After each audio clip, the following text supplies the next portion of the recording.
जय हिंद बच्चों, हम लोग देख रहे हैं नाखून क्यों बढ़ते हैं, जिसमें हम लोगों ने 2 पेजेस पहले देख लिए हैं। Page number 26 and page number 27 हम ऑलरेडी डिस्कस कर चुके हैं, पढ़ चुके हैं। इसको किसने लिखा है?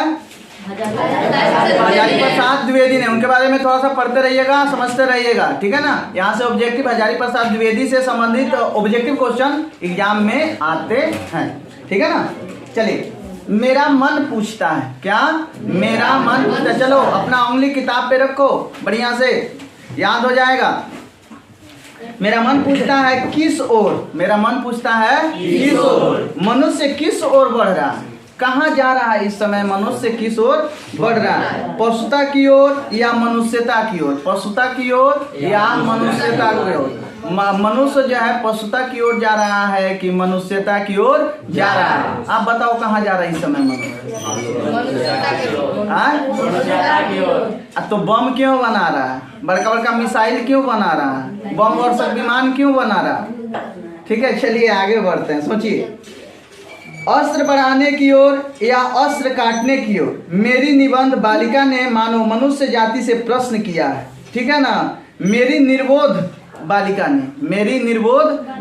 ने मुझसे प्रश्न नहीं किया है, बल्कि मनुष्य जाति से प्रश्न किया है कि जानते हो नाखून क्यों बढ़ते हैं? हमारा शरीर पशुता के अवशेष है। हमारे शरीर में पशुता अभी क्या है? बची हुई अवशेष है। हमारे शरीर में पशुता अभी अवशेष है, बचा हुआ है। मैं भी पूछता हूँ, जानते हो ये अस्त्र क्यों बढ़ रहे हैं? ये हमारी पशुता की निशानी है। तो हम लोग पशुता की ओर जा रहे हैं कि मनुष्यता की ओर जा रहे हैं? बताओ तो। पशुता की ओर। नहीं तो अगर पशुता की ओर अगर हम नहीं जाते तो फिर बम, हथियार, गोला बारूद, रॉकेट में जो मिसाइल लॉन्चर होता है वो, ठीक है, युद्धक पोत क्यों बना रहे हैं? भारतीय भाषाओं में पढ़ाई अंग्रेजी के इंडिपेंडेंस शब्द का समानार्थक शब्द नहीं व्यवहृत होता है, ठीक है ना। 15 अगस्त को जब अंग्रेजी भाषा के पत्र इंडिपेंडेंस की घोषणा 15 अगस्त को जब अंग्रेजी भाषा के पत्र इंडिपेंडेंस की घोषणा कर रहे थे, देसी भाषा के पत्र स्वाधीनता दिवस की चर्चा कर रहे थे। इंग्लिश अखबार ने इंडिपेंडेंस डे लिखा होगा 15 अगस्त को, because India got freedom at 15 August 1947, ठीक है ना। तो वहाँ इंग्लिश जो अखबार होंगे, इंग्लिश न्यूज़पेपर होगा, इंडिपेंडेंस लिखा होगा, लेकिन हम लोग अपना स्वाधीनता दिवस मना रहे थे, ठीक है। इंडिपेंडेंस का अर्थ होता है अधीनता या किसी अधीनता का अभाव पर। स्वाधीनता शब्द का अर्थ है अपने ही अधीन रहना।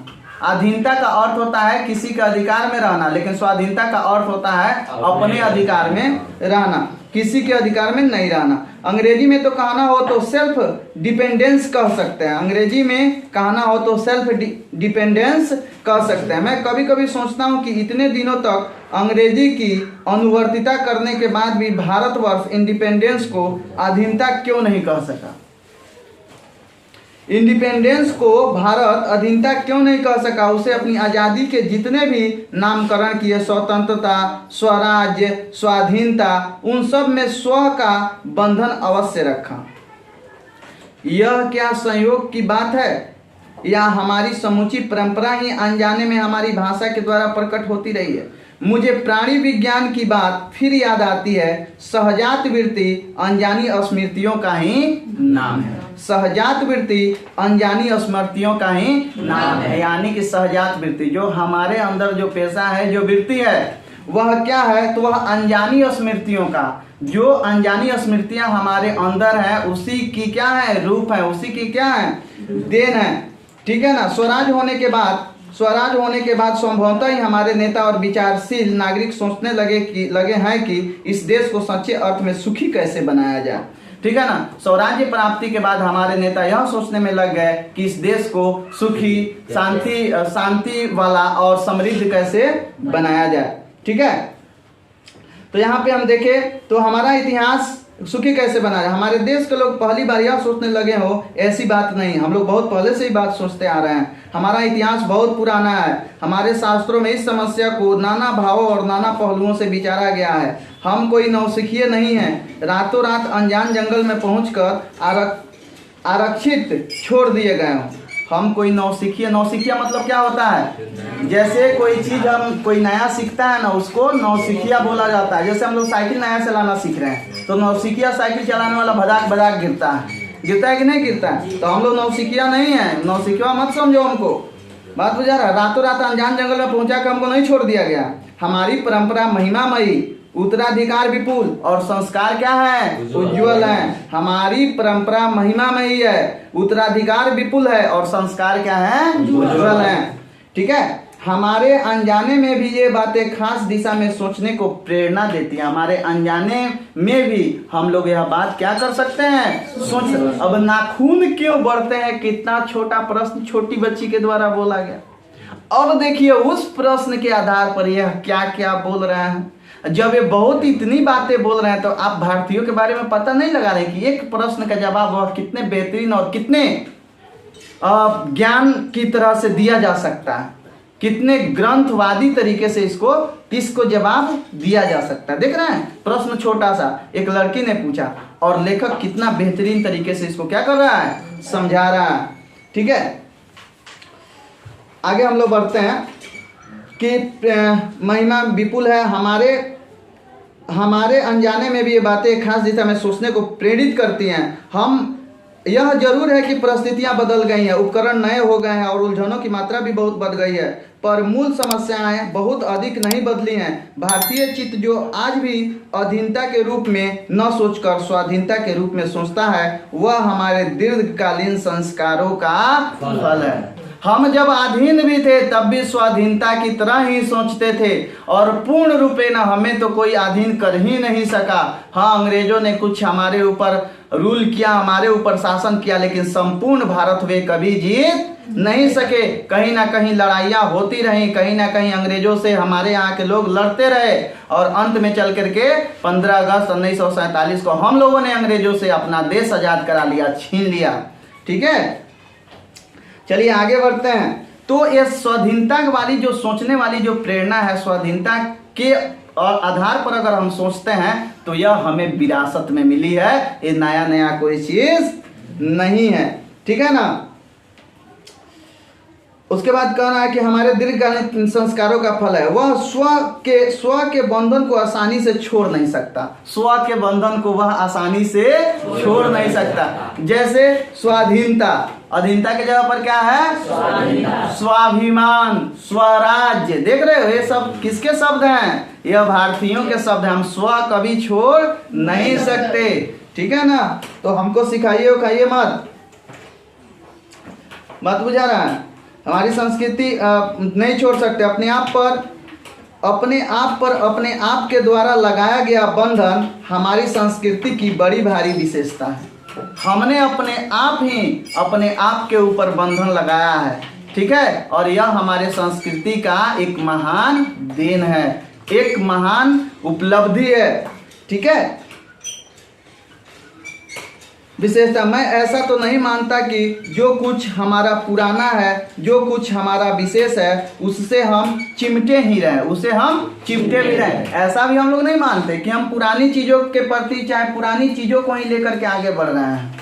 हम नए चीज़ों को, नए आविष्कारों को भी अपने जीवन में क्या देते हैं, मान्यता देते हैं। देखिए बच्चों, सभी पुराने खराब नहीं होते और सभी नए अच्छे नहीं होते। बात बुझा रहा है। सभी पुराने खराब नहीं होते और सभी नए अच्छे नहीं होते। यानी पुरानी चीजों में भी बहुत सारी अच्छाइयाँ हैं और नई चीजों में बहुत सारी बुराइयाँ भी हैं। यानी दोनों में अच्छाइयाँ बुराइयाँ हैं, नई चीजों में भी और पुरानी चीजों में। जैसे बिल्ली रास्ता काट देती है तो क्या करें, हम जाना बंद कर दें। यह रूढ़िवादी परंपरा है जिसको तोड़ा जाए। ठीक है ना, जिसको तोड़ा जा सकता है। लेकिन हमें अपने माता पिता का सम्मान करना चाहिए। अभी पुरानी बात है तो इसको लेके चला जाए, इसको नहीं छोड़ा जाए। तो कुछ बातें पुरानी जिसको छोड़ा जा सकता है और कुछ बातें पुरानी जिसको लेकर के चला जा सकता है। बच्चों आप बढ़िया समझ रहे हो ना क्या करना चाहता हूँ मैं, क्या कहना चाहता हूँ। ठीक है, तो यहाँ पे हम बात करते हैं। चलिए, एक बहुत सुंदर वाक्य आपको देखने को मिलेगा। मैं ऐसा तो नहीं मानता कि जो कुछ हमारा पुराना है, जो कुछ हमारा विशेष है, उससे हम चिमटे रहें। पुराने का मोह सब समय वांछनीय नहीं होता। पुराने का मोह हर समय वांछनीय नहीं होता, हमें कभी कभी पुरानी चीजें छोड़नी पड़ती है। अब देखो यहाँ पे एक ऐसा सेंटेंस जो आपको भावार्थ स्पष्ट करने के लिए भी देगा कि ध्यान देना बच्चों, मरे बच्चे को गोद में दबाए रखने वाली बंदरिया मनुष्य का आदर्श नहीं बन सकती। अब इस बात का अर्थ आप लोग बढ़िया से निकालने में थोड़ा सा असमर्थता फील करेंगे, क्योंकि बहुत बड़ी बात यहाँ पे कह दी गई है कि मरे बच्चे को गोद में दबाए रखने वाली बंदरिया मनुष्य का आदर्श नहीं बन सकती। बात समझ रहे हो? बंदरिया क्या करती है, उसका बच्चा मर भी जाए ना तो जब तक वो सड़ नहीं जाता है तब तक जो है वो अपने कलेजा में उसको क्या करती है, लगाए रहती है। तो बताइए हम लोगों को हमारा पुत्र अगर मान लीजिए हो, अगर वो डेथ कर जाए, ठीक है ना, वहां पे जाइए, वहां पे जाइए, वहां पे पिताजी के पास, ठीक है। तो हम बोल रहे हैं बच्चों आपसे कि जो अपने मरे बच्चे को जो बंदरिया होती है उसको अपने गोद में सटा करके क्या करते रहती है, वो घूमते रहती है, तो वह कभी भी मनुष्य की आदर्श नहीं हो सकती है, वह कभी भी मनुष्य का आदर्श नहीं हो सकती है। बात समझ रहे हो? मनुष्य के आदर्श का क्या परिभाषा हो कि अगर कोई डेथ कर गया तो वह इसे भी स्वीकारे कि मौत एक सच्चाई है और मौत सबकी आनी है, इसलिए उस बंधन से वह मुक्त हो, उसको छोड़ दे, उसको छोड़ना सीखे, यह आदर्श होगा। बात समझ रहे हो? आप यहाँ बातों पर ध्यान दीजिए और किताब पर ध्यान दीजिए, ठीक है ना। बताते हैं आपको।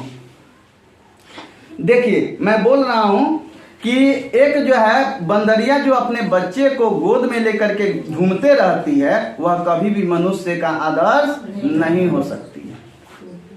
मनुष्य का आदर्श यह होगा कि वह यह भी माने कि मौत एक सच्चाई है और उसे क्या करे, स्वीकार करे, क्योंकि मनुष्य एक ज्ञानी आदमी है, वो बंदर नहीं है, ठीक है ना। तो इस तरह से आप इसका भावार्थ स्पष्ट कर सकते हैं। परंतु मैं ऐसा भी नहीं सोच सकता कि हम नहीं अनुसंधितसा के नशे में चूर होकर सर्वस्व खो दें। देखिए ऐसा भी नहीं कि सब चीजों में चूर होकर के हम पुरानी सभी बातों को क्या कर जाएं, छोड़ दें या भूल जाएं, ठीक है। कालिदास ने कहा था कि सब पुराने अच्छे नहीं होते और सब नए खराब नहीं होते, ठीक है। भले दोनों की जांच कर लेते हैं, जो हितकर होता है उसे ग्रहण कर लेते हैं और मूढ़ लोग दूसरों के इशारे पर भटकते रहते हैं, सो हमें परीक्षा करके हितकर बात सोच लेनी होगी।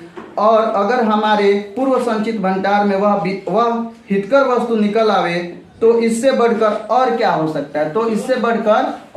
सकता है, ठीक है। तो यहाँ पे अगर हम बात करें तो यहाँ पे बोला जा रहा है कि सभी जो है, सभी पुराने अच्छे नहीं होते और सभी नए जो हैं खराब नहीं होते। बच्चों इस बात को बहुत बढ़िया से आपको भावार्थ स्पष्ट करके लिखने के लिए आ सकता है, तो इसको बढ़िया से भावार्थ स्पष्ट करके लिखिएगा, ठीक है। आज के वीडियो में बस इतना ही, मिलते हैं नेक्स्ट वीडियो में अगला पेज 29 लेकर के। तब तक अपने दोस्त और होस्ट को दीजिए इजाजत। जय हिंद।